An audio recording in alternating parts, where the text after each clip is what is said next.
What if I told you that while Harley Davidson was bragging about its heritage, Honda quietly captured 40% of the entire global motorcycle market? In just 5 years, Harley's revenue collapsed by over 60%. Their electric bike venture became a $100 million disaster, and Honda sold more motorcycles in a single year than Harley sold in their entire modern era. How does America's iconic motorcycle brand become completely irrelevant in the age of electric mobility? The delusional giant. Let's start with where Harley Davidson stood in 2020. They weren't just selling motorcycles, they were selling a lifestyle, a brand, an identity. CEO Jochen Zeitz had big plans: electric bikes, global expansion, and capturing younger demographics. The company projected they'd sell over 50,000 live-wire electric motorcycles by 2025. Sounds ambitious, right? Well, here's the punchline. The actual number of live-wire motorcycles sold to date is approximately 2,330. But here's the million-dollar question. How do you miss your sales target by 95%? Simple. You live in a fantasy world where brand heritage matters more than actual innovation. While Harley executives were congratulating themselves on their premium positioning, Honda was quietly building the infrastructure to dominate the future of motorcycling, Honda's silent takeover. Meanwhile, Honda wasn't making grand announcements or flashy presentations. They were just selling motorcycles, lots of them. In 2024, sales reached a new all-time record with 19.6 million sales globally, up 6.0% from the previous year. That's not a typo. 19.6 million motorcycles in a single year. To put that in perspective, Honda's global motorcycle unit sales are expected to reach 20.2 million units, which is approximately a 40% share of global motorcycle sales. But wait, how does a company sell 20 million motorcycles while their premium competitor struggles to move 100,000 units? The answer reveals everything wrong with Harley's approach. Honda understood that the future belonged to practical, reliable, efficient transportation. They built motorcycles that people actually wanted to buy, not museum pieces that leaked oil and cost a fortune to maintain. The electric disaster. Harley's electric strategy was supposed to be their ticket to relevance. The Livewire brand was going to revolutionize motorcycling and attract a new generation of riders. Investors in July 2021 that the Livewire brand would sell 15,736 motorcycles by the end of 2024 and 53,341 motorcycles by the end of 2025. The reality? They sold 2,330 total. That's a 95% failure rate. Honda's approach to electric was characteristically different. From 2025 onwards, Honda will be expanding the variety of electric motorcycles, including fun models and plug-in rechargeable commuter models. This will aim to increase our market share globally and establish ourselves as a leading company in electric motorcycles. Notice the difference? Honda focuses on expanding market share while Harley focuses on protecting brand image. The financial meltdown. The numbers don't lie, and for Harley Davidson, they're absolutely devastating. Harley Davidson's troubles all started when the company's annual report for 2024 revealed a revenue decline of more than 60%. 60%. That's not a market correction.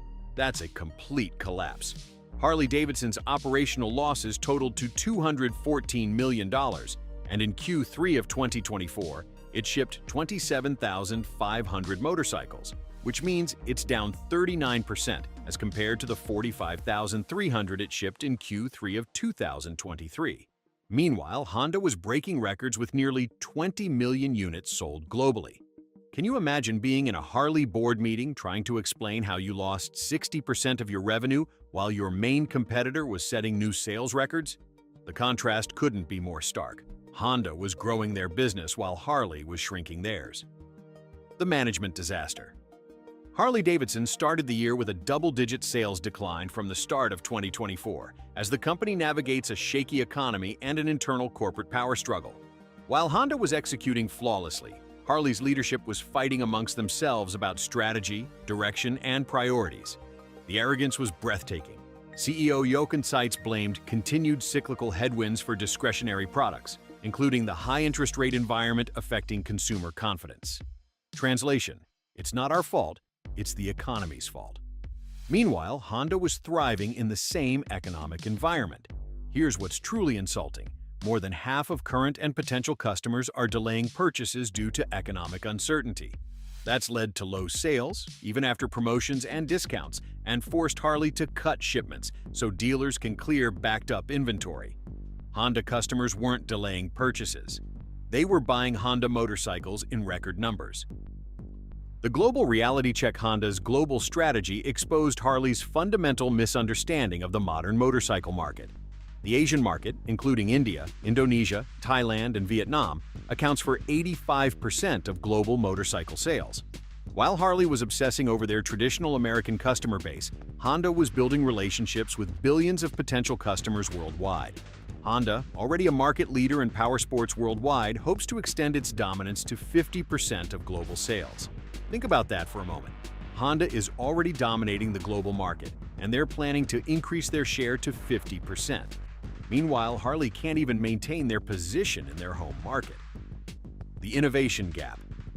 While Harley was stuck in the past, Honda was building the future. Honda motorcycle unit sales reached 20.57 million units in 2025, proving that their approach to innovation, manufacturing, and customer service was working perfectly. They weren't just selling motorcycles, they were solving transportation problems for millions of people worldwide. Honda's success wasn't accidental. They invested in research and development, improved manufacturing processes, expanded into new markets, and most importantly, they listened to their customers. Every decision was based on data, customer feedback, and market research. Harley's decisions seemed based on nostalgia and wishful thinking. The dealer network collapse. The problems extended beyond manufacturing and sales. Harley had to cut shipments so dealers can clear backed-up inventory. When you can't sell the motorcycles you've already built, you know you're in serious trouble. Honda dealers, meanwhile, were struggling to keep popular models in stock. This inventory crisis revealed the deeper problem with Harley's business model. They were producing motorcycles that people didn't want to buy, at prices people couldn't afford, with features that didn't matter to modern riders. Honda was doing the opposite, building what people wanted at prices they could afford, with features that actually improved their riding experience. If you're starting to see a pattern here in how established companies get disrupted by smarter competitors, you're not alone. The strategies we're analyzing here apply across industries, so stick around for more insights that could change how you think about business. The future forecast. The company predicts that by the end of 2025, revenues will either stay the same or decline by roughly 5%. That's not a recovery plan. That's a surrender. While Harley is hoping to stop declining, Honda is planning to capture 50% of the global motorcycle market. The contrast in vision is striking. Honda sees opportunity everywhere: electric bikes, emerging markets, new technologies, and younger demographics. Harley sees threats everywhere: economic uncertainty, changing customer preferences, and increased competition. One company is playing offense while the other is playing defense: the technology revolution. Honda's approach to technology integration has been systematic and customer-focused. They're not just adding technology for the sake of innovation.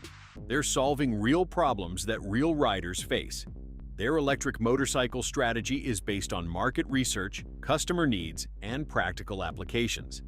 Harley's technology strategy seemed more focused on generating press releases than generating sales.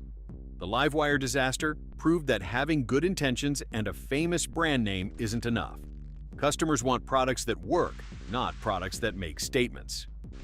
The market share massacre. The numbers tell the complete story. Honda controls 40% of the global motorcycle market and is targeting 50%.